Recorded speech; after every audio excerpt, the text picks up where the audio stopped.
No moi hoki mai ki te Wahnanga. Hope you guys are well. Welcome back to another session of the Wahnanga where we're going to break down the game against Manly. Some really cool points to cover in terms of defence. You know, there's some defensive issues and we're going to maybe get through a lot of those where I think, some of the issues are. Then we'll get through a lot, some of our attacking shape and, Tohu, his try. A lot of Dallon's great work. We're going to get through a lot of that. Things to look out for, especially defensively, some areas that we can leak in, and also acknowledge, that right edge is quite good, especially Rocco Berry's got nice movements. He's starting to come into himself a little bit more. So hope you guys enjoy this one. Again, like, share, subscribe, and share it with anyone that may be interested in this type of analysis. I hope it helps, but we'll get the party started. Let's go. Okay, guys, we're going to start off by looking at this first one here. Now, for this example, we're going to start off by looking at Marata here. This was early in the first half, and the set maybe a few tackles before. I think it was the set before Jake Arthur's win over. Look at Marata here especially, and you're going to see the correlation. Check and slide and fill, and then Sean's obviously holding on the outside for the Garrick to make it a 3-on-3 Garrick, Berry, and DWZ. So, and Sean just holding and filling that gap until Marata can cover. Then they get Marata fills, and it's safe and secure. And then Sean commits. So that's really nice. What I like about Marata, he has that flexibility. He has the speed to cover that ground. And in that case, they shut that down one effectively. Now the second one here, this set, AFB gets caught out in Marata's position. You're going to see they've switched up, and you're just going to see a little bit of the difference. So you can see there, Marata's on the inside, AFB's on the outside there. So AFB is now in what Marata's position usually is.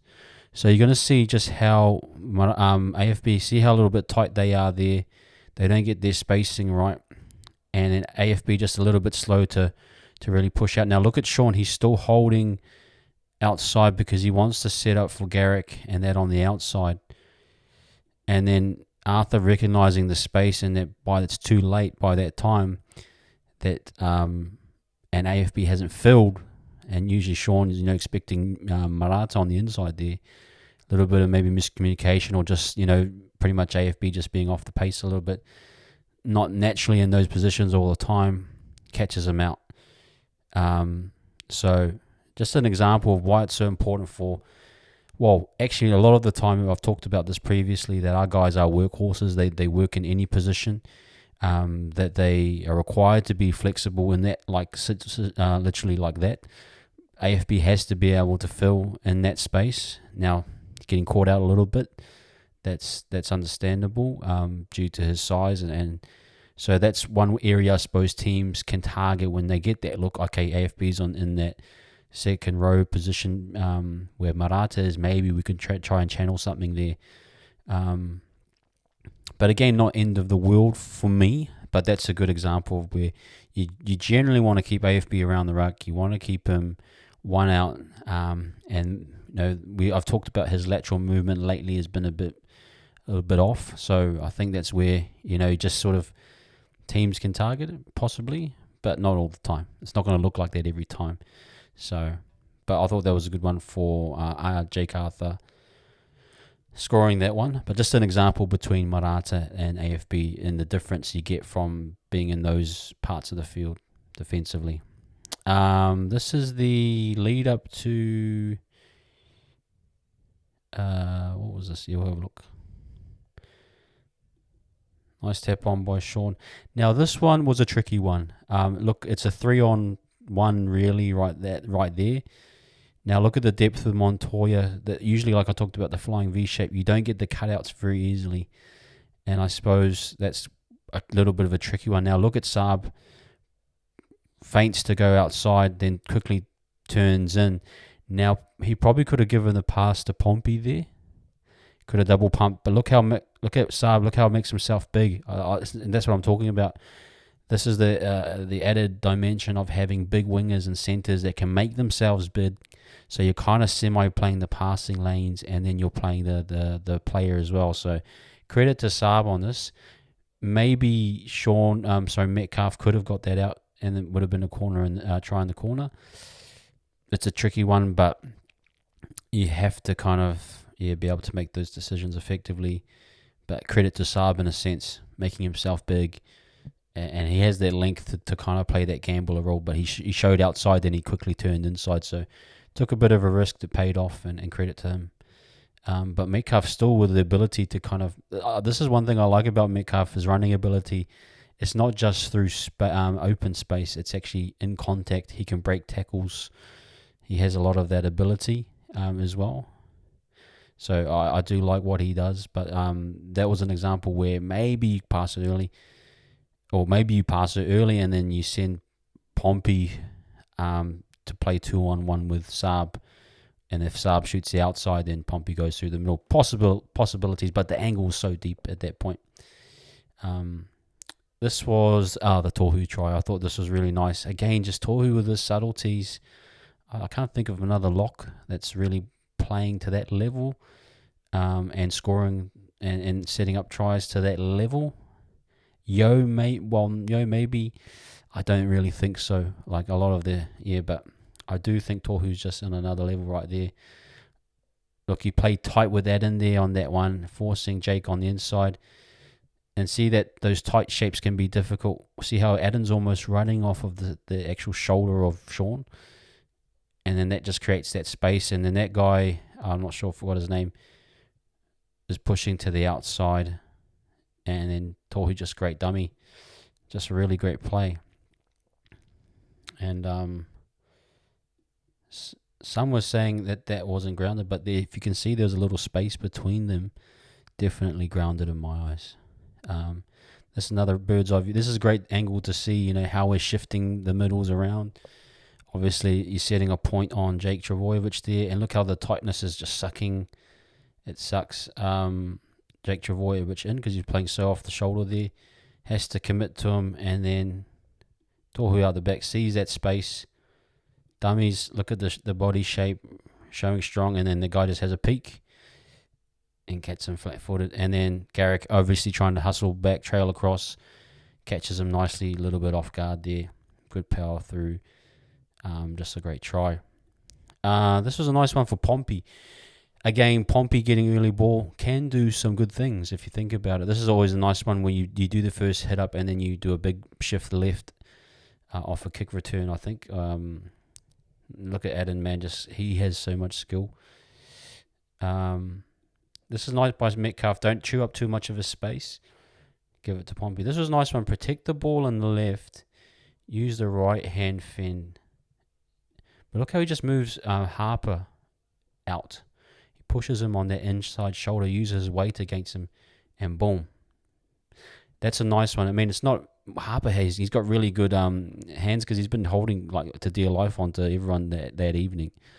But I just like that little move by Pompey. Use the body weight and shift it across.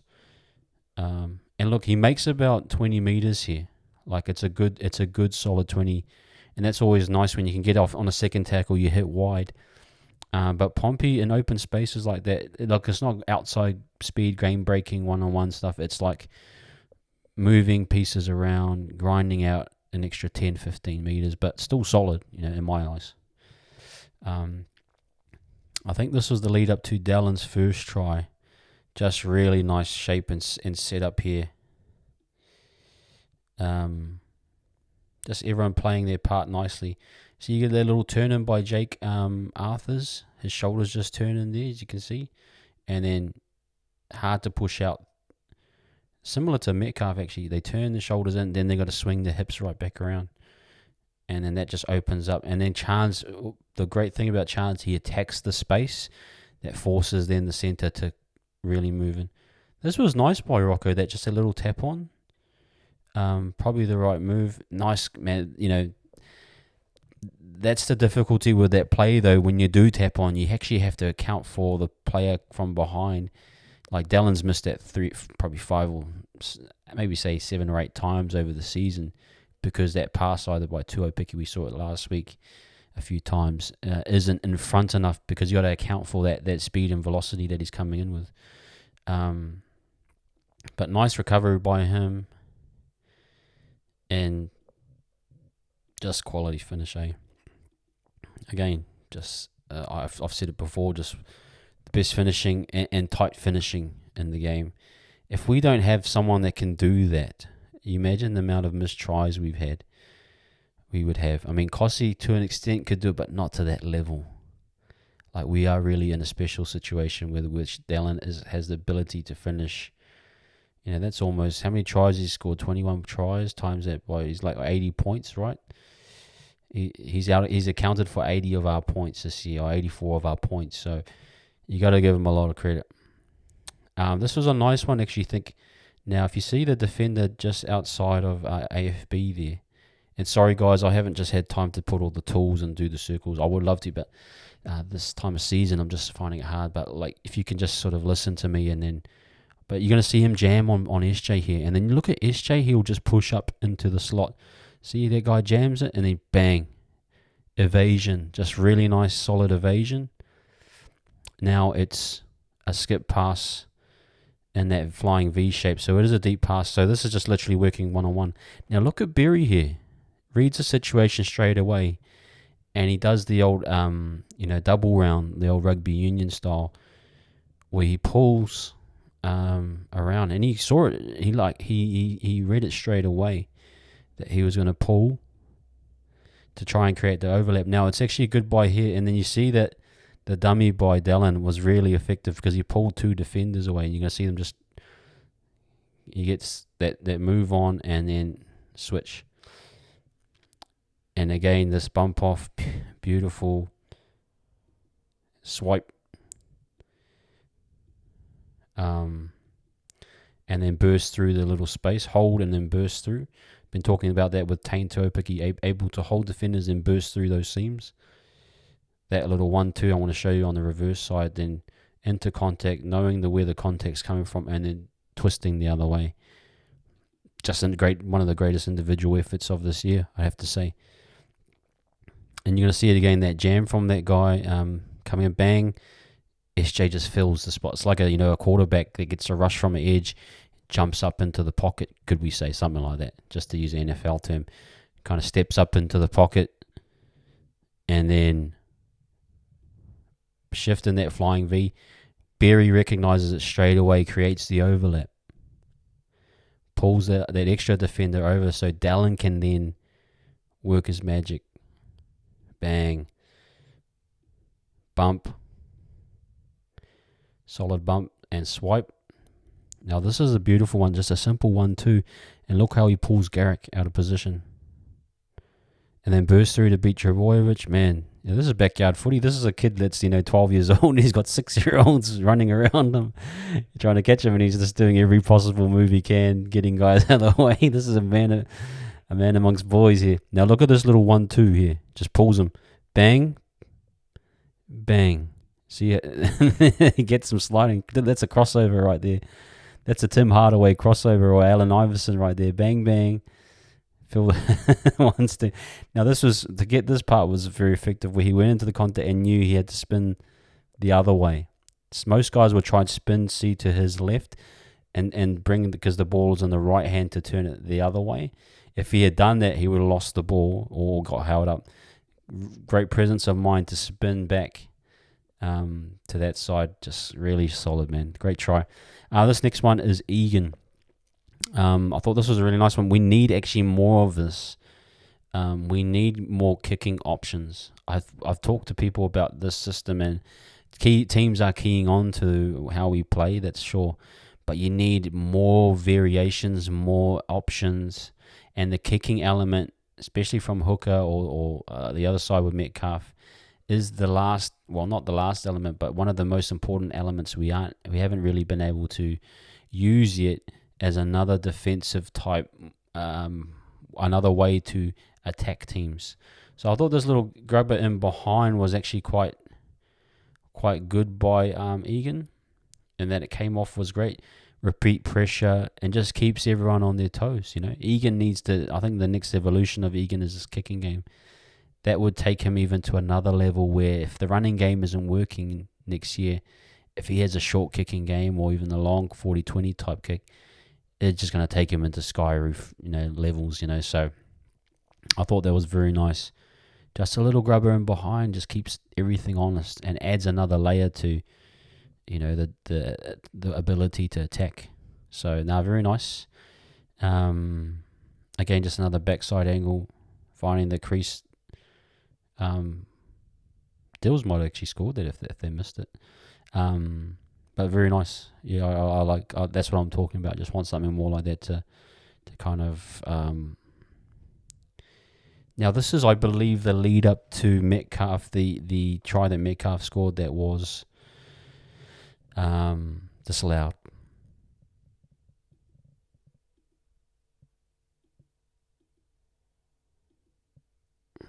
Now I think actually DCE kind of reads that. Now that's a tricky one. But what I do like about this play here is that Metcalfe does do the cutout pass. You got the 3-on-2. We've been waiting for that cutout, and because we play so deep, it's hard to get it. But when the boys are up a little bit flatter, you can get that and hit it pinpoint. And then the cutback by Montoya, I thought that was really good. And then the bump off.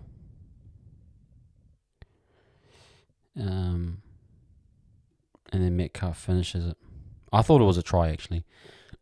Because DCE actually recovered, but maybe they'll say, oh, well, if Ford didn't cover him, then maybe he recovered better and they stopped the try. Yeah, I get that, but it's kind of one of those tricky ones where I thought, if you look at DCE's eyes, his eyes is only for Ford. That was my point of view anyway. Again,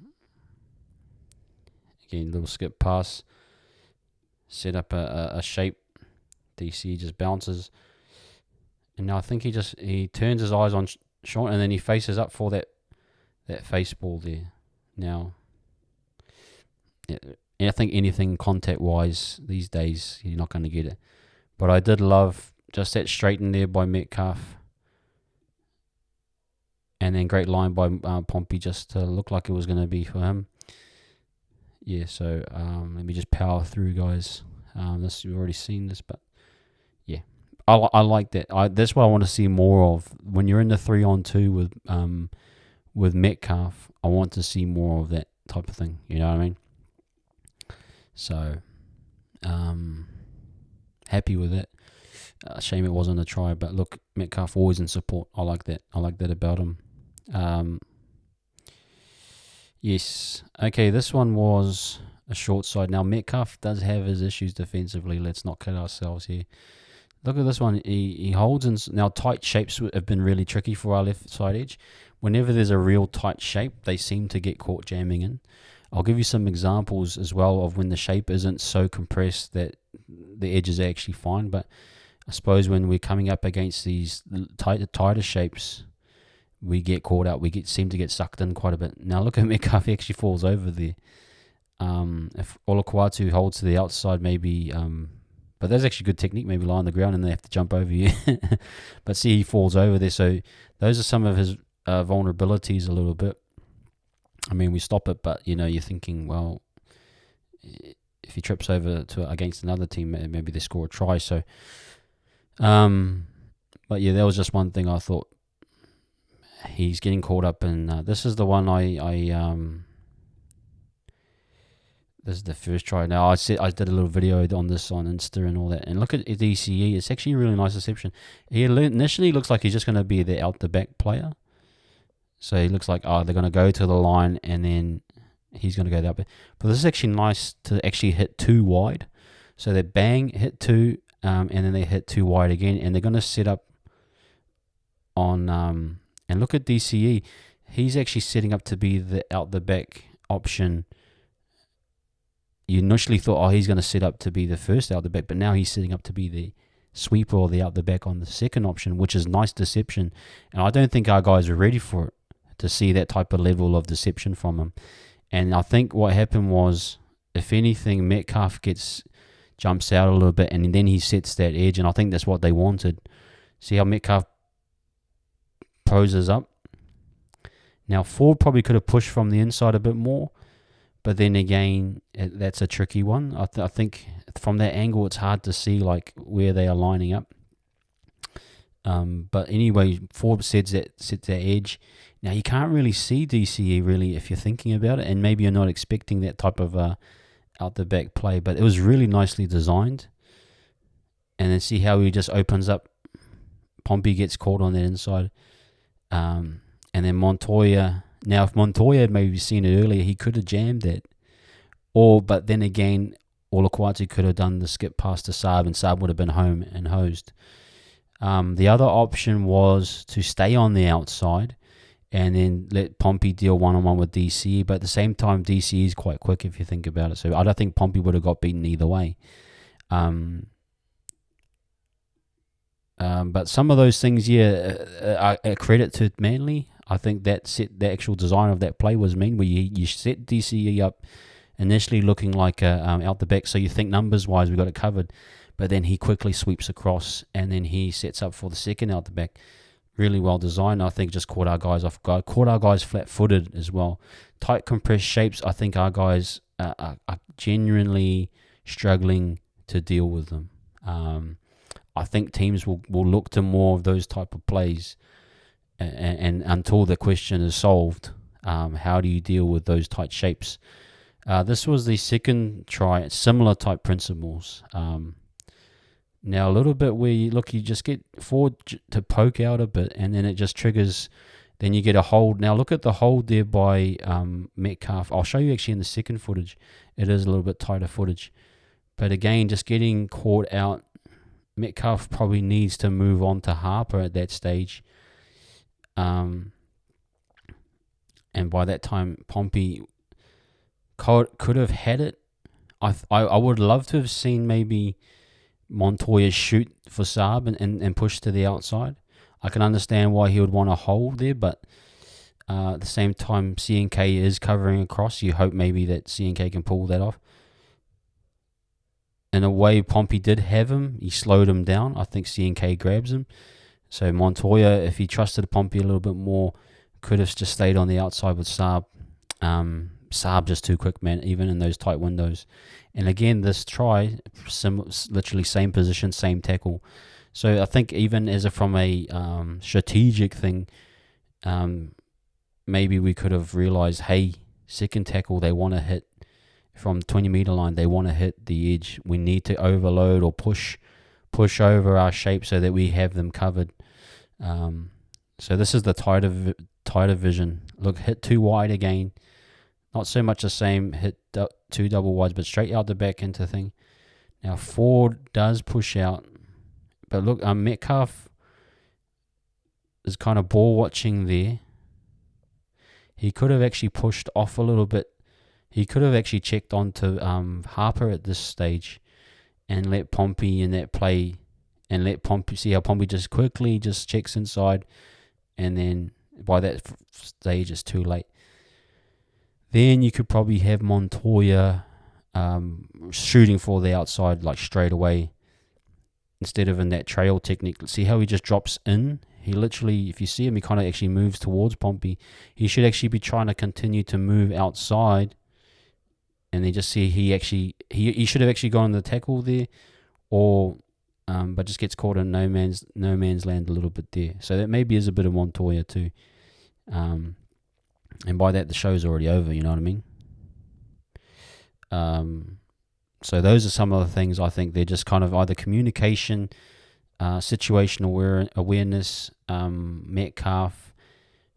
Ball watching instead of moving without the ball. You need to be able to move without the ball.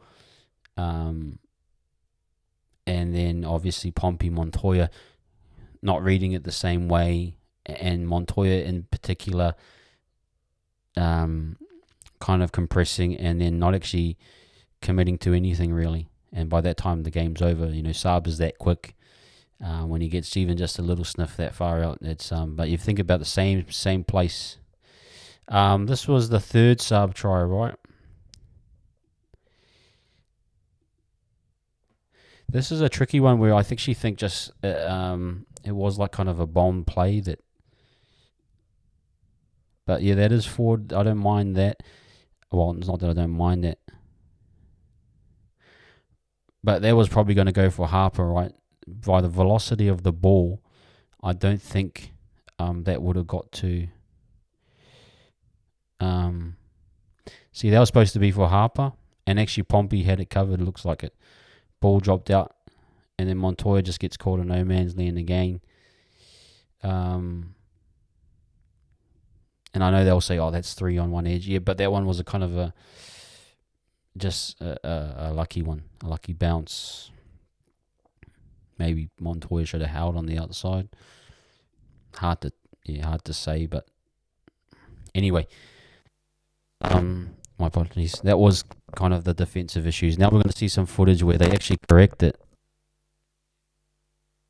1 second, guys. Just trying to get my mic sorted. Okay, here we go. This was one where this is the second half. They started to get more spacing right now. It's not that tight like I talked about. When they're getting a tight shape, they're struggling to deal with it. They didn't get attacked the same way in the second half with those tight shapes. But this was still nice where Metcalfe is actually loading to the outside more and trusting forward a little bit. Now, it does get caught a little bit there, but if you can see, Pompey is loading to the outside, giving time for Metcalfe to recover. So those are some of the things where moving your feet while reading the play, not letting your feet stop, that's the key thing for a lot of these guys. This one, again, I thought was really good.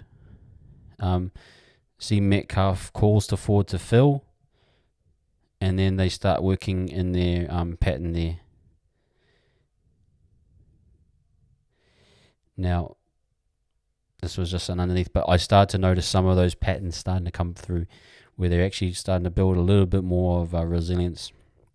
Now, these aren't tight shapes, like I said, but they are kind of still principles-wise. Now, see Metcalfe. Now, the good thing when Curran, and you start to see he played with a bit more width. Look at the gap between Curran there. Curran actually is playing outside more so and letting Metcalfe fill that space. So that's Metcalfe's responsibility to get to that one, and then Curran just slowly pulling across. I think that's why I think Curran is so important. Actually, think on the bench now, I think he holds that bench spot because that's a situation where if you need him in the centres, he can pretty much cover those kind of movements, those defensive movements, and adds value to his game. That's a good stop in my eyes. Even though we lost the ball, I think I give credit to Metcalfe. Curran there. He's an asset. I'm looking forward to him actually starting this week, and I think it's actually kind of a good thing to get him some more volume under his legs. Let Ford maybe freshen up. I don't think it's an actual positional change. I think Ford is the starter, but that's probably what they see there. This was a good example of the other edge and why they're doing so well. So Marata's filling there. But look at Berry there. He's actually in a good technique there to kind of call both ways. I thought that was a really nice move, helping Sean out. Sean is kind of holding for Marata a bit there, but at the same time, Berry's making some good calls. I like Berry. His movements are sharp. His footwork is excellent. He can move without the ball while still maintaining eye contact on where the ball is. Again, this is a nice one where Marata fell, and then Sean gets caught on the inside a little bit. But Berry reading that, sliding still, and look at him kind of just gearing up, holds. And even though he gets kind of beat on the outside,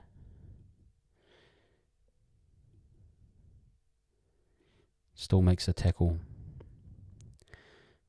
I do like him as a defender. I think he's actually... I was watching him at the game, and his ability to move his feet and slide and make those grassing tackles, just solid, really solid. This is another one where I think Berry's slowly developing. This guy's been on a slow burn for the last couple of years, but it's actually good to watch. This is a nice hit up late in the game, or in the second half. Using a bit of footwork. I mean, it's not Tainto Picky level, but these are difficult hit ups, but he's starting to win the advantage point. You want to start to see him winning in the contact areas, and this is good. Where he's starting to win some of his runs, which is cool. That's what you want from him. This was a try, the try in the second half. That again, that double leads out the back to Chance, just working a treat, bang, tap on. They've nailed that play, and great finish. And unless it's DWZ, it's always going to be hard to pull that off. But just thought that was a great try. This was nice to see in terms of Marata finally getting a try off the underneath ball. It was cool that after a little bit consistent pressure of this type of run, you get that little bite from that back rower there, and you can look at the defender number 10 there. He's just he's kind of in behind the plate, but 12 for 4 Sipley. Just getting caught a little bit, and then Marata powering through. So happy for him. And I know Garrick pulled up, and you can probably think, well, if Garrick was actually fit, he would have got covered, for sure. But that would have set up some other plays. But either way, ran a great line, powered through till the end, and just happy for Marata. Great to see him get a try, and just really happy the boys persisted with it. So guys, that sums it up. That's all the footage I've covered for today. Hope that was helpful. If anything, it's more of a discussion point, especially the edge of defence. A lot of us will be arguing it's Montoya. A lot of us will be arguing it's from the inside. Maybe it's a bit of both. Maybe it's a bit of everything. But I thought I'd maybe present a few of those things for you. But anyway, that wraps up that portion of the Wahnanga. Well, guys, I hope you enjoyed that session of the Wahnanga. I just tried to present some of my ideas of how that left edge was struggling a little bit. But hopefully we kind of got some answers. I think it was good to hear Montoya today on Sens talking about, they acknowledged it. They've planned to correct it. And hopefully they sort it out, because it isn't going to get targeted again and again until it is resolved. But hopefully I shared something that maybe was helpful and relaying what my thoughts were. I also just want to point out some of the good things that have been happening with the team attack wise. That try by Dallin, that individual effort was amazing. Some of the other things defensively, I thought the AFB one, like I said, just little things where we can get caught up, but that's part of rugby league. Teams are thriving for, driving for a top 8 spot like Manly, where, they're going to play hard. So we've done well to get to where we are. I'm very happy with this team. I love analysing and supporting this team. It's just, we're in a really wonderful space right now with where the boys are at, and I'm looking forward to, coming down to finals, and, it's not far away, but we've got to nail these last 2 games. I think we'll get it done. I would expect probably for the left edge, you don't want to get a try in that fashion anymore, especially against St. George. So I expect them to lift. I expect them to, especially with Curran probably getting some of the spacing issues sorted out, and hopefully they actually start to work a bit more in sync. But I think it's a great time now, this 2-week window. Start sorting out all the things that are causing issues like leaking tries, things that are like offensively that we need to get, especially that left edge, tightening up some of those 3-on-2s or 2-on-1s, everything like that when the opportunities come. So, but otherwise, guys, it's a great time to be a Warriors fan, and I hope you guys enjoyed it. And I hope you guys enjoyed that session of the Wahnanga. Again, please share, like, and subscribe. I'm continuing to try and improve, and I'm learning as I'm going on the job, you know what I mean? So thank you for your support, and leave a comment as well what you thought, and if anything that I may have said might be wrong, I'm happy to learn and talk with you guys. But thanks again, and we'll catch you later on the flip side. Peace.